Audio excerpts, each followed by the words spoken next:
ইন্নাল্লাহা লা ইয়াগফিরু আন ইউশরাকা বিহি ওয়া ইয়াগফিরু মা দুনা যালিকা লিমান ইয়াশা। আল্লাহ তাআলা নবীর কাছে আয়াত নাযিল করে জানায় দেন, হাবিব আপনি ওয়াহশীর কাছে খবর দেন ইন্নাল্লাহা লা ইয়াগফিরু আন ইউশরাকা বিহি ওয়া ইয়াগফিরু মা দুনা যালিকা লিমান ইয়াশা। এ ওয়াহশী, যারা আল্লাহর সাথে শিরিক করে আল্লাহ তাদের গুনাহ মাফ করেন না। যারা যত গুনাহ আছে আল্লাহ চাইলে তা ক্ষমা করে দিতে পারেন। এবার ওয়াহশী বলে, ইয়া রাসূলুল্লাহ, ইয়া হাবিবাল্লাহ, ওগো নবীজি, আমার আল্লাহ আমাকে তো মাফ নাও করতে পারে, আল্লাহ তো আমাকে ক্ষমা নাও করতে পারে। এবার আমার আল্লাহ আয়াত নাজিল করে দিয়ে বলেন, এ ওয়াহশী, তুই নৈরাশ হয়ে যাস না, আমি আল্লাহ তোর জন্য নৈরাশ না হওয়ার আয়াত নাজিল কইরা দিলাম। আল্লাহ তাআলা আয়াত নাজিল করে বলেন, ইয়া ইবাদিয়াল্লাযীনা আসরাফু আলা আনফুসিহিম লা তাকনাতু মির রাহমাতিল্লাহ। আল্লাহ বলে, বান্দা গুনাহ কইরা নিজেকে জাহান্নামী বানায় ফেলছ, নিজে গুনাহ করতে করতে নিজেকে জাহান্নামী বানায় ফেলছ। বান্দারে, লা তাকনাতু মির রাহমাতিল্লাহ, তারপরে আমি আল্লাহর রহমত থেকে নৈরাশ হয় না। এ বান্দা, আমি আল্লাহকে একবার তুমি আল্লাহ বলে ডাক দিবা, আমি আল্লাহকে তুমি একবার গফফার বলে ডাক দিবা, আমি আল্লাহকে তুমি একবার তুমি রহমান বলে ডাক দিবা, আমি আল্লাহ তোমার জীবনের সমস্ত গুনাহগুলো মাফ করে দিব। কুল ইয়া ইবাদিয়াল্লাযীনা আসরাফু আলা আনফুসিহিম লা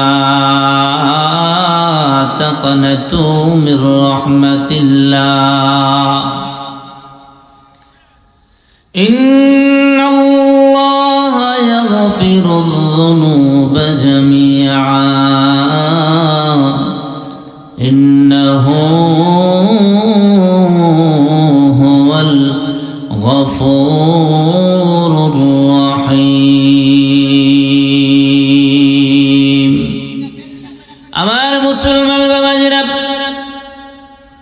আল্লাহ রাব্বুল আলামিন আমার নবী, আপনার নবী, আকা নবী, হাবিব নবী, কাউনাইন নবী, নবী মুহাম্মদুর রাসূলুল্লাহ সাল্লাল্লাহু আলাইহি ওয়াসাল্লামকে ডেকে বলেন, হাবিব গো, আপনি সমস্ত পৃথিবীর সমস্ত মানুষকে জানায়া দেন, কিয়ামত পর্যন্ত যত আনেওয়ালা উম্মত দুনিয়াতে আসবে সবাই যেন জানতে পারে আমি আল্লাহ আমার মায়ার বান্দাদেরকে মায়ার সুরে দরিদ্র কণ্ঠে ডেকে ডেকে বলি, ইয়া ইবাদিয়াল্লাযীনা আসরাফু আলা আনফুসিহিম, এই আমার বান্দা বান্দি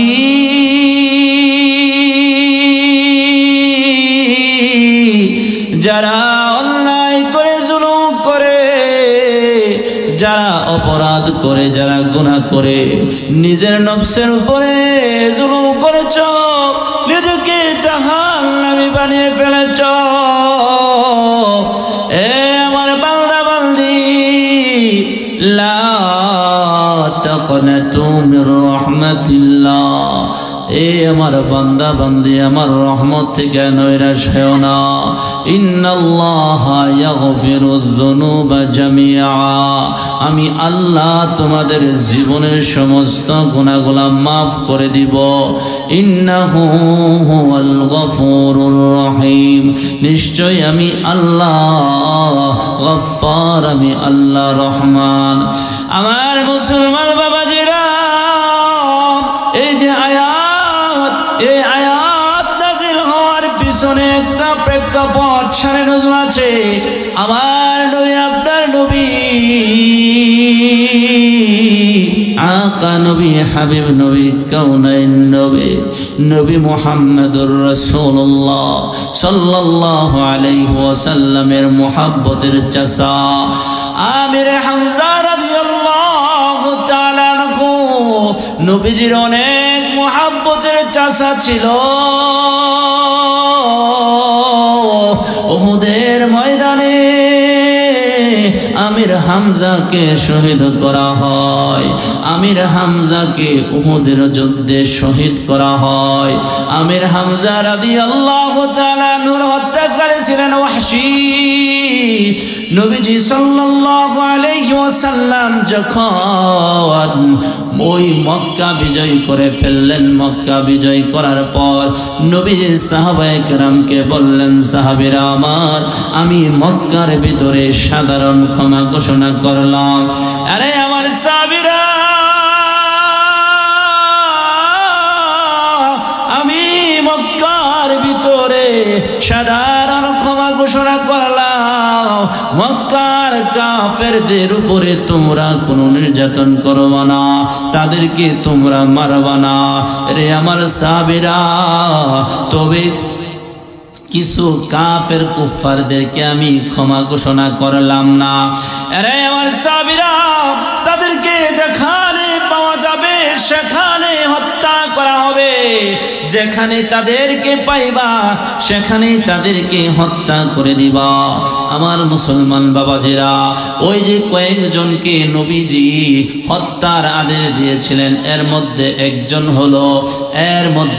হলো ওয়াহশী। ওয়াহশী আল্লাহর নবী বলেন, রে আমার সাহাবীরা,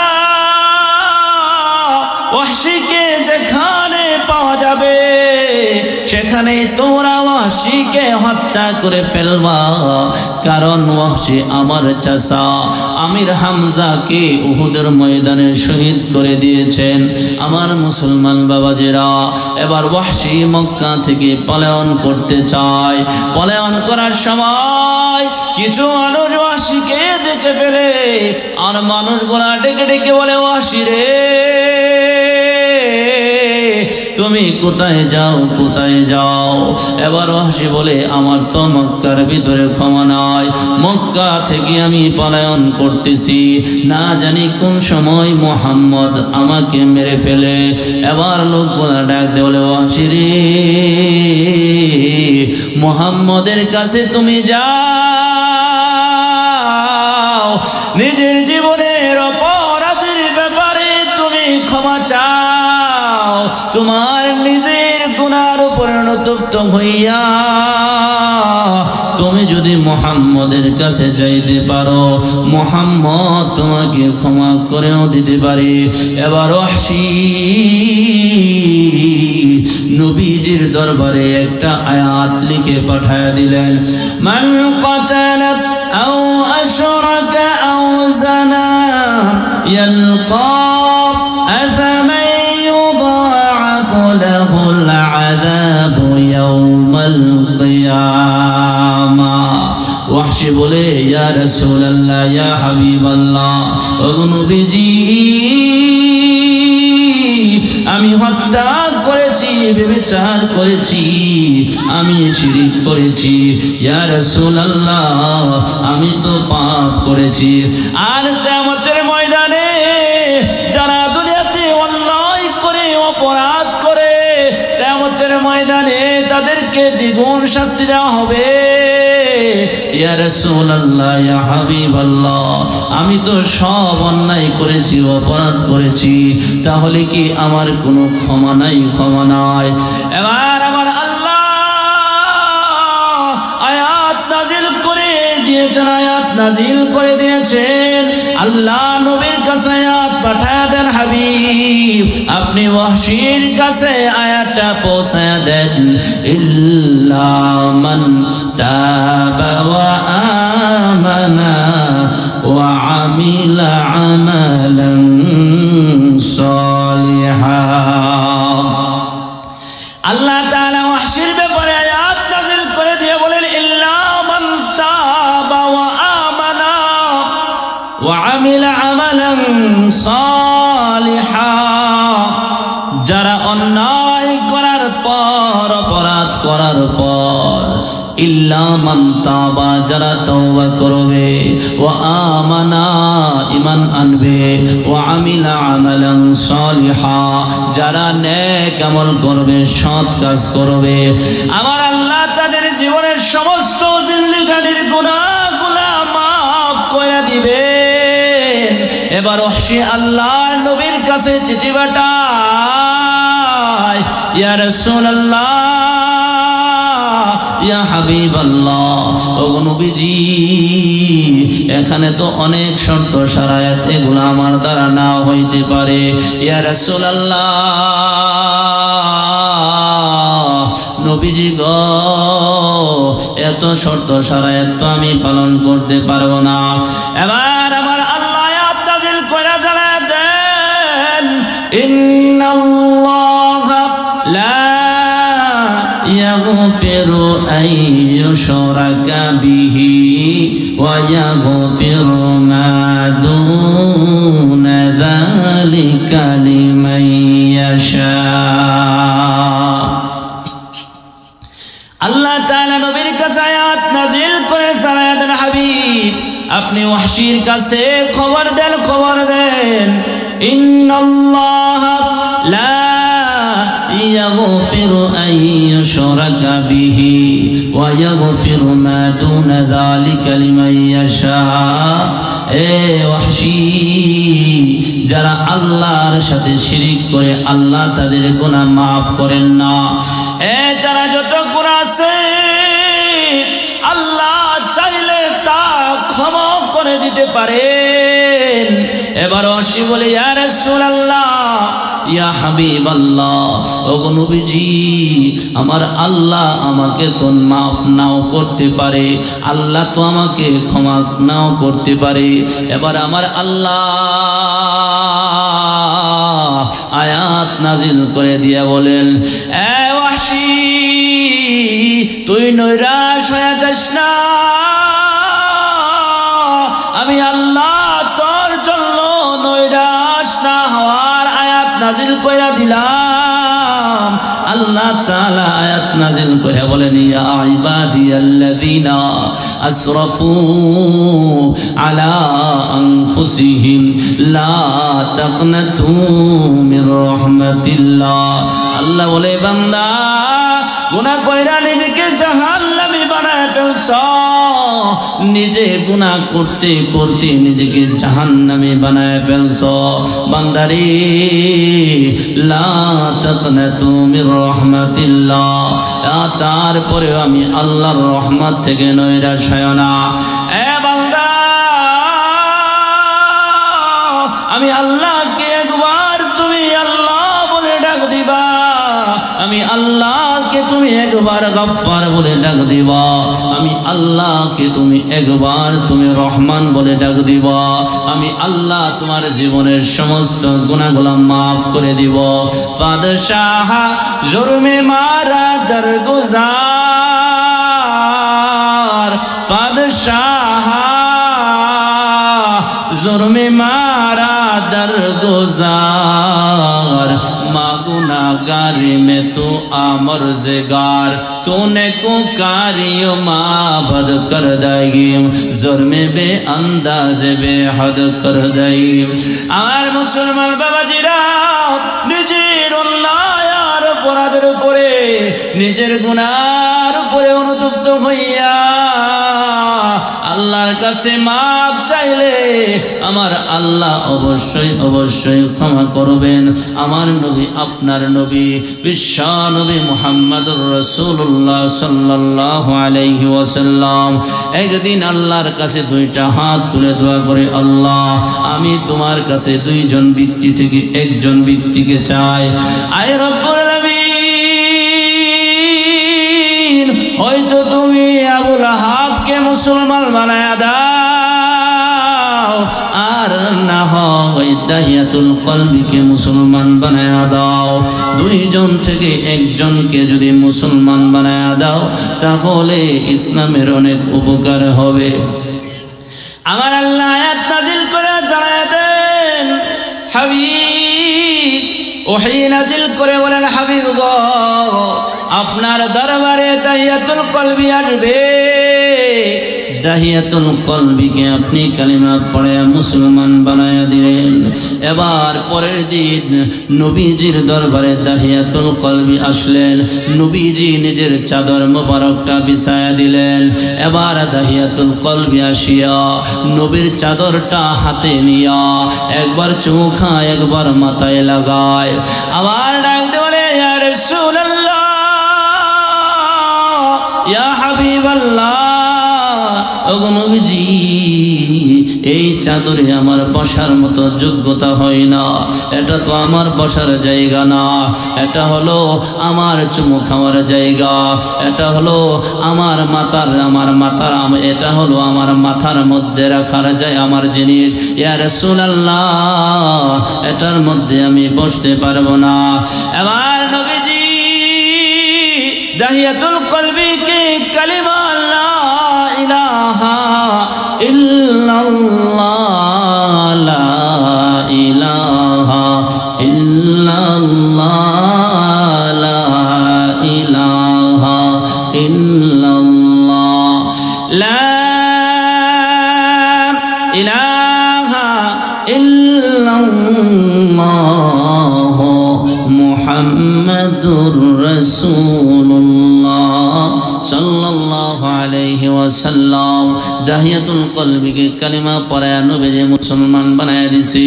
এবার দাহিয়াতুল কলবি দুইটা চোখের পানি ছেড়ে দিয়া ওজোরে কান্না করতে শুরু করলো। নবীজি ডাকতে বলে, দাহিয়া, আমি তো তোমাকে জোর করে মুসলমান বানাই নাই, এর দাহিয়া, তুমি তো স্বেচ্ছায় মুসলমান হয়েছ, তাহলে তুমি কেন কান্না করো? এর দাহিয়া, তোমার কান্না করার কারণ কি?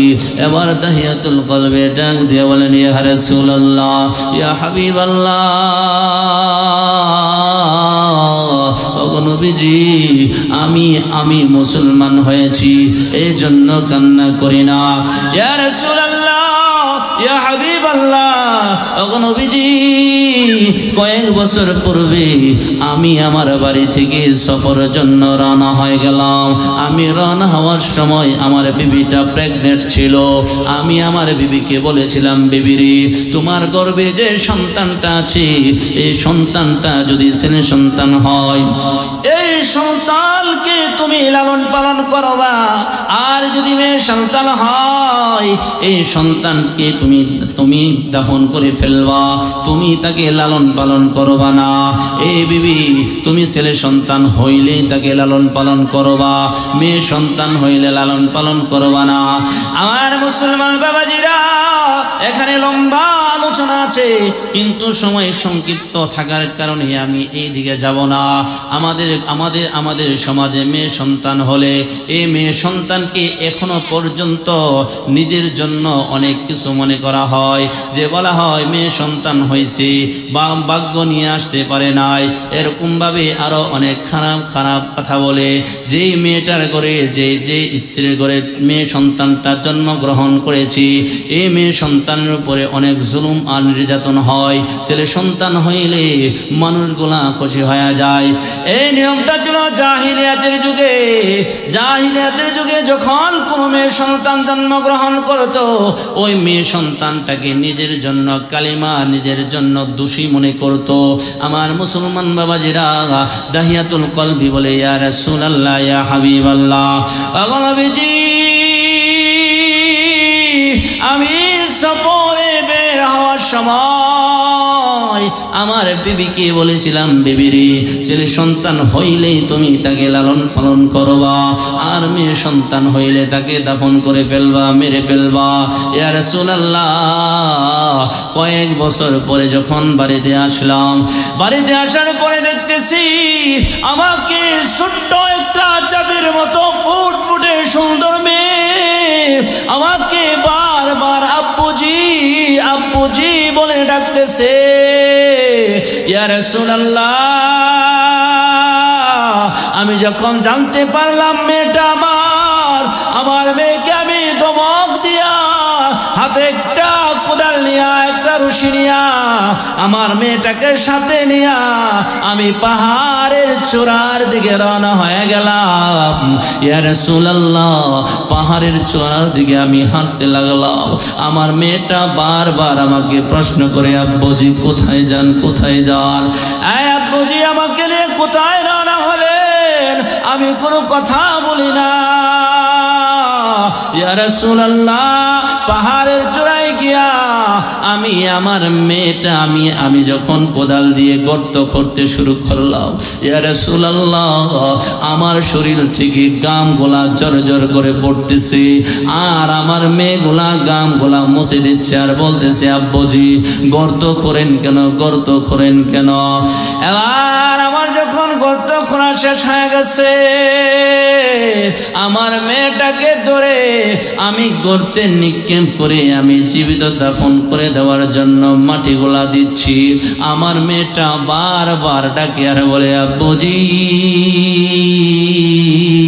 আব্বুজি, আব্বু আমাকে ছেড়ে দেন, আর কোনদিন আমার চেহারাটা আপনাকে দেখাবো না। আমি এই শহর ছেড়ে দূর দেশে চলে যাব। আব্বুজি আমাকে ছেড়ে দেন, আমার চেহারাটা আপনাকে দেখাবো না। ইয়া রাসূলুল্লাহ, ওই মাসুম বাচ্চাটা আমাকে বারবার আমার কাছে আকতে মিনতি কইরা আমার কাছে চাইছে, কিন্তু আমি বাবার হৃদয়ে, আমার পাষণ্ড হৃদয়ে কোনো মায়া লাগে নাই, দয়া লাগে নাই। ইয়া রাসূলুল্লাহ, আমি আমার মেয়েটাকে জীবন্ত দাফন করে ফেললাম। ইয়া রাসূলুল্লাহ, ওই যে আমার মেয়েটাকে আমি দাফন করে ফেলছি, ওই গুনাহটা আমার আল্লাহ মাফ করবেনি। নবীজি বলেন, দাইয়া তুমি কালিমা পড়তে দেরি হইছে, আমার আল্লাহ তোমার জীবনের সমস্ত গুনাহগুলা মাফ করতে দেরি হয় না। এরে দাহিয়া তুমি শোনো, ইল্লা মান তাবা ওয়া আমানা ওয়া আমিলা আমালান সালিহা।